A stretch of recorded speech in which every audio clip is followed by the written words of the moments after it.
I just finished a 22.3 mile run, like a trial run for the marathon, like literally not even 60 seconds ago I finished. I can't walk straight. Maybe I'll hang out in the trees. It hurt. Well, it didn't hurt as much as I thought though, which is really encouraging.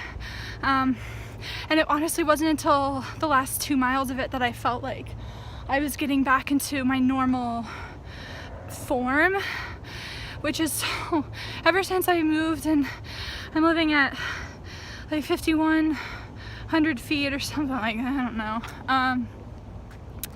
I haven't felt like myself, and I just think it's the altitude. So it was really encouraging that by mile 20 I finally like felt like my form was back. It took a long time though, but whatever. It's encouraging, and I didn't suffer quite as much as I was expecting to. About 9 days ago I did a 13-mile run, and that was really hard. Like, that was harder. I struggled more with that, so I'm just assuming it's the acclimation. You know, I'm slowly getting acclimated, and I'll make a video on how I'm doing that as quickly as possible, although there's really only so much control you can have. Your body just needs to adapt on its own terms. But so I've been here for about a month, and it took me a month to be able to run 22 miles. And the first 13 of it I ran at about 3 hours 28-minute pace for a marathon, so that was really encouraging. Although I then realized that it was kind of downhill. Not like crazy downhill, but enough downhill that when I had to come back, it sucked. I was going at like 7:45 pace or so, which is great. And I wasn't pushing it. I could have pushed it more, but I was like, you got a long run, girlfriend, don't push it in the first half. But then that's when I had to turn around, and it was like pretty much uphill the whole way. Not like crazy, but it was uphill. That sucked. That was not fun, but it's really good training, and I know the marathon won't be like that, so I don't know, confidence, mental motivation. But a couple thoughts before I forget. When you're running a marathon, do not ever stop. Like, I promise you, it's way more painful to stop, whether it's for water or, you know, whatever. Like, you just feel like you're dying, don't stop. I promise it's more painful to start back up. It just is. And I get it. Sometimes you really feel like you cannot go on. And unless you're really injured, fight through that, because it's really, really quite painful to stop. And when you're training, sometimes you don't have a choice, because you have to like fill up on water, or you know, for whatever reason, you know, there are people around, you come to stoplights, whatever it is, but it's not set up like a course where people are handing you water and it's clear the whole way.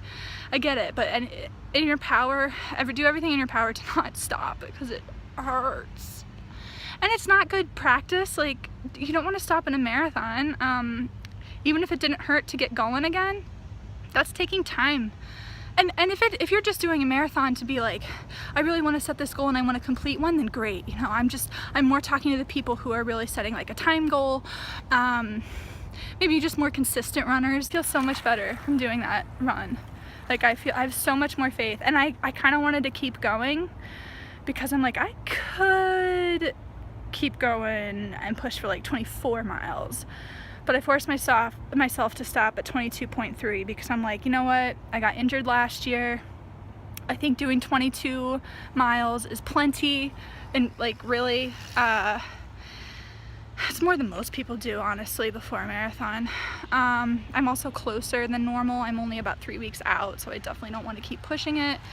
And sometimes you can't tell that you're going to be injured until later. Like, sometimes you just become so tight from pushing it, and you can't feel that until later. Also, I'm practicing such bad form right now. I should be walking around. I'm just not, because I'm on a trail and I can't really walk straight, and I'm holding a phone, and it's also super hot and sunny, and I'm just trying to stay in the shade. Usually, when you run a long run, whatever that is for you, make sure that you walk for at least 10 minutes, preferably like a half hour if it's a 20+ mile run, just to make sure that you're moving the lactic acid around. People are staring at me. I don't really care, no shame. Oh, that's another thing. When you run really, really far, you kind of don't care what you look like or who looks at you or what, you just don't. But anyway, when you finish a race or a run, whatever, move around, keep the lactic acid moving, try to prevent a little bit of inflammation. I mean, you're gonna be inflamed, but keep it as low as you can. Drink a lot of water. Just try to keep moving for at least 10 minutes, if not a half hour. And then, you know, take it easy later throughout the day. Maybe elevate later, ice. Ooh, I'm gonna jump in the pool. I'm really lucky. I live in a place that has a pool and a hot tub, and I'm gonna put my suit on and jump right in and just kind of float around to help loosen up my joints and stuff like that. Also, make sure you eat something immediately after. I know running really suppresses a lot of people's appetite, but both for like, you've depleted your glycogen stores and you need to refill those. Basically, you just depleted all your fuel sources and you really need to make sure you get more fuel into your body for recovery's sake. But also, at least for me personally, if I don't eat something, regardless of how unappetizing it sounds, just a little bit of something, because otherwise I get sick like 2-3 hours later and I start throwing up. Made that mistake before. And it's not just like, oh, I threw up. It's like a paralysis type feeling. It's not fun. So I'm gonna keep walking. I'm gonna go home. A lot better, feel a lot more confident going into this marathon.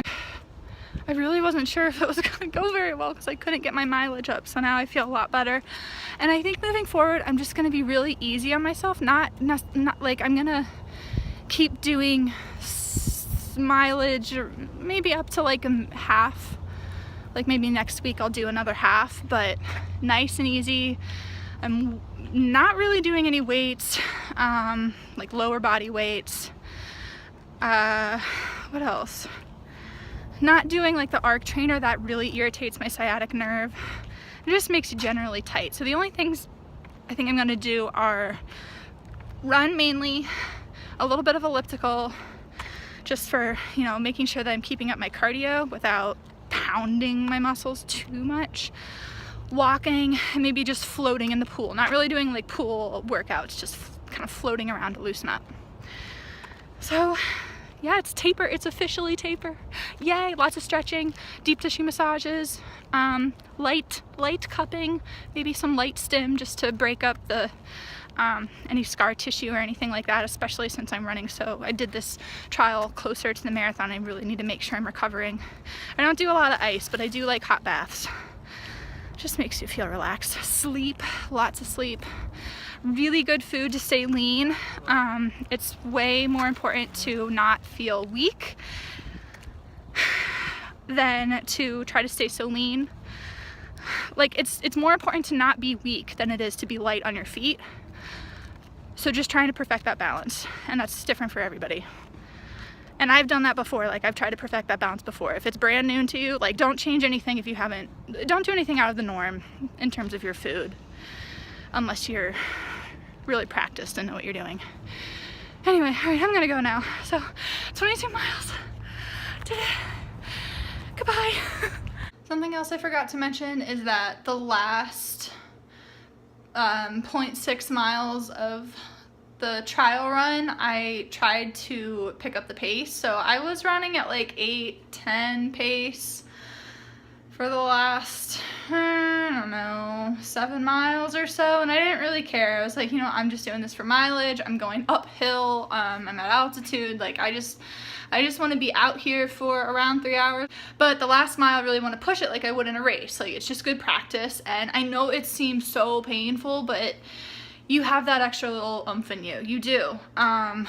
It's just whether or not you're willing to feel the physical pain and push through and go fast and really finish strong. I have always been a negative split racer in swimming. Like, that basically means that your second half of the race, or the last quarter of your race, you know, whatever, however you want to divide it up, the last part of it is faster than the first part, or the preceding parts, so previous part, you know what I mean? So I ran the first part of that final 0.6 in about 7:45 pace, which is what I would ideally like to hold. That would be pretty fast. throughout the race. So if I can pull that through at the end after running like 8:15, that was encouraging. And then the last 0.2 of it, I ran at about 7:30 pace, which is faster than I would like to hold throughout. It's just good practice. It's a good visualization exercise for when you're about to cross the finish line and you're like, just finish strong, finish strong. Like, I don't worry too much about catching other people because so many people run the marathon. Like, I'm not racing other people. I'm doing it for myself. No, you don't know anyone else's story. Maybe they went out really fast and they're dying at the end. Maybe they're the opposite. Maybe they're great negative splitters. Like, I'm a good negative splitter. I wouldn't say I'm like phenomenal, but whatever. Just don't worry about passing other people at the end. They're gonna pass you, you might pass them. Like, just forget it. Run your own race. But for me, I just feel so much more proud of myself, and just motivated and inspired, and like, yeah, I deserve this when I finish strong. And also the whole 0.6 of it, that's a long time to be kind of sprinting, semi-sprinting, but whatever, I did it. So proud of that in the trial run, and I hope I can do the same in the real marathon. I'm gonna stop recording now because my arm is so tired from holding this. So see you soon.